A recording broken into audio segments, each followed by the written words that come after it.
Antes de existirem reinos, existiram tecidos. Antes de coroas, cores. Antes de títulos, uma distância. Um tecido capaz de separar quem podia a quem não podia. Na antiguidade, não era a voz que anunciava o poder, era a roupa. Um código silencioso, construído camada após camada, que atravessaria impérios e sobreviveria a todas as mudanças que a história seria capaz de impor. A gente pode considerar, na verdade, desde a antiguidade, né, essa relação de vestimentas e poder, né, que o sistema da moda começa a partir do Renascimento, mas se a gente for ver as civilizações antigas, elas também se apropriam, né, das vestimentas, dos tipos de tecidos e das cores para marcar ali uma posição social, né? Então isso vem desde de Roma, de Grécia, mesmo do Egito, né? A roupa nasce como hierarquia. A seda, o linho, a lã mais fina. A cor obtida com dificuldade. Nada era apenas material, era ordem social transformada em matéria, uma linguagem anterior à escrita e talvez até mais poderosa do que ela.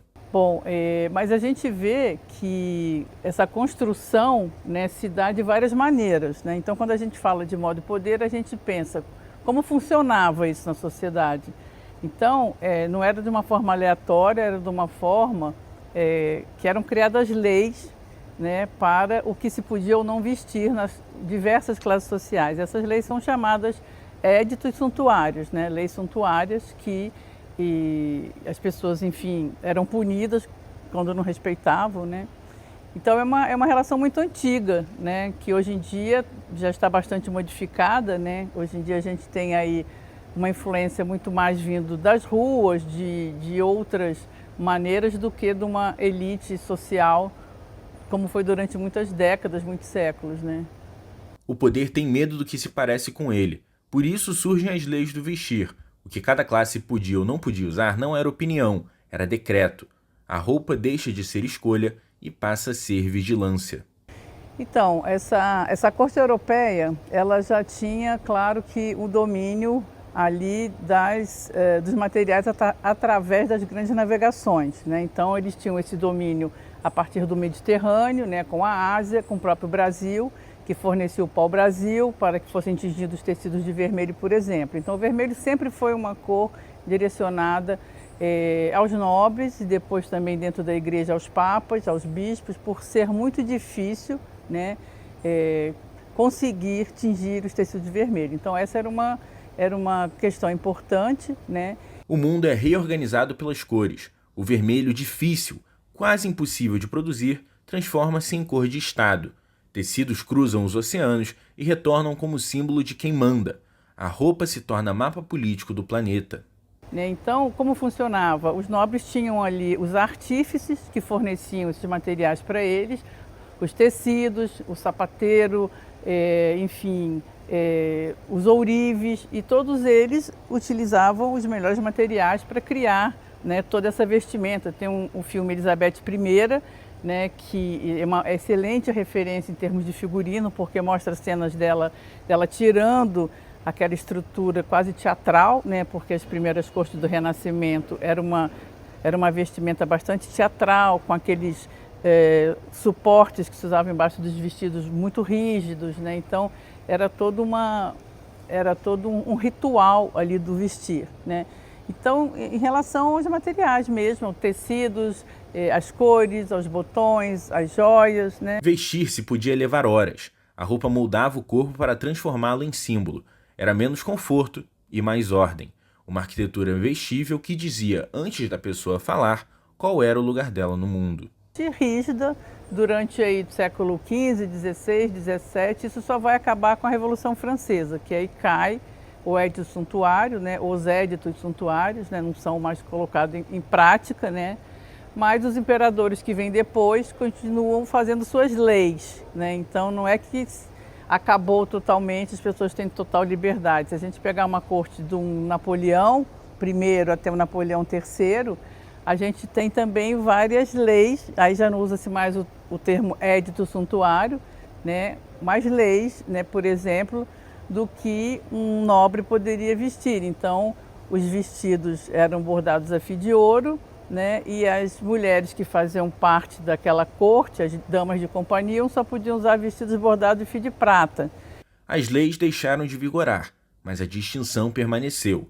As roupas continuaram dizendo quem era quem, mas agora de modos mais sutis, mas não menos precisos. Sempre importante considerar a roupa como parte importante da nossa cultura material, né? Porque ela resgata, né, essas histórias sociais, econômicas, né? E a gente tendo acesso a esses acervos, a gente consegue constatar, né, como funcionavam, né, essas hierarquias, essas proibições, né, e que realmente só vai acabar aí depois da Segunda Guerra Mundial, a grosso modo, né, o mundo se reestrutura, anos 70 vem aí todos esses movimentos de rua, né, e aí a gente realmente perde essa referência, né. Cada peça preservada guarda uma vida inteira, gestos, limites, expectativas. O tecido registra o que a história oficial não conta. Ele mantém viva a memória do corpo e do poder que o moldou. A estrutura de um casamento também é uma estrutura que lembra também a realeza. E vamos destacar nesse caso específico que a Rainha Vitória criou a moda do vestido branco para a noiva, significando pureza, significando, inclusive, essa questão da jura do amor eterno. Tá? E esse laço, né, que se prolonga por toda uma vida. E é interessante que esse ideal romântico foi criado onde? Dentro da monarquia britânica. No século XIX, a realeza britânica percebe algo novo. A imagem pode ser poder político. A fotografia, ainda recente, transformou a monarquia num espetáculo visível. Cada retrato virou propaganda, cada vestido, um capítulo da narrativa nacional.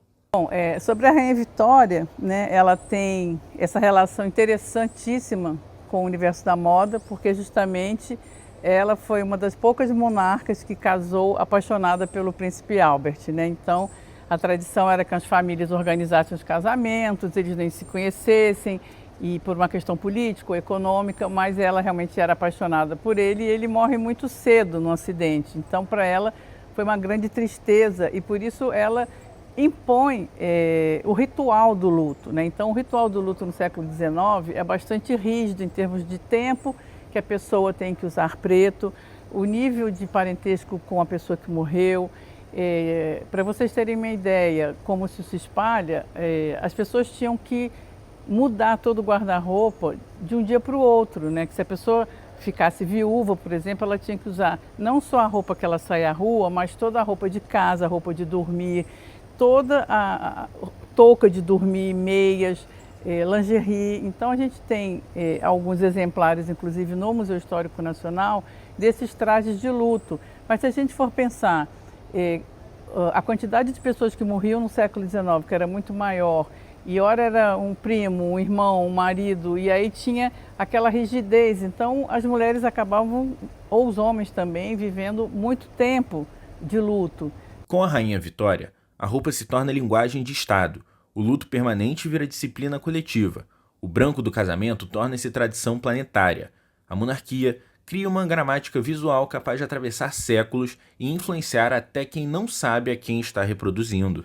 E uma outra figura bastante emblemática foi a Lady Di, né, porque ela tinha uma relação interessante também com boa parte da sociedade, né? Ela, quando se casa, na época já era televisionado os casamentos, e o vestido dela também, que é um vestido de decote canoa, acinturado, aí volta para o estilo romântico, foi um vestido copiado por toda uma geração, né? Então ela ainda teve uma grande influência também, né?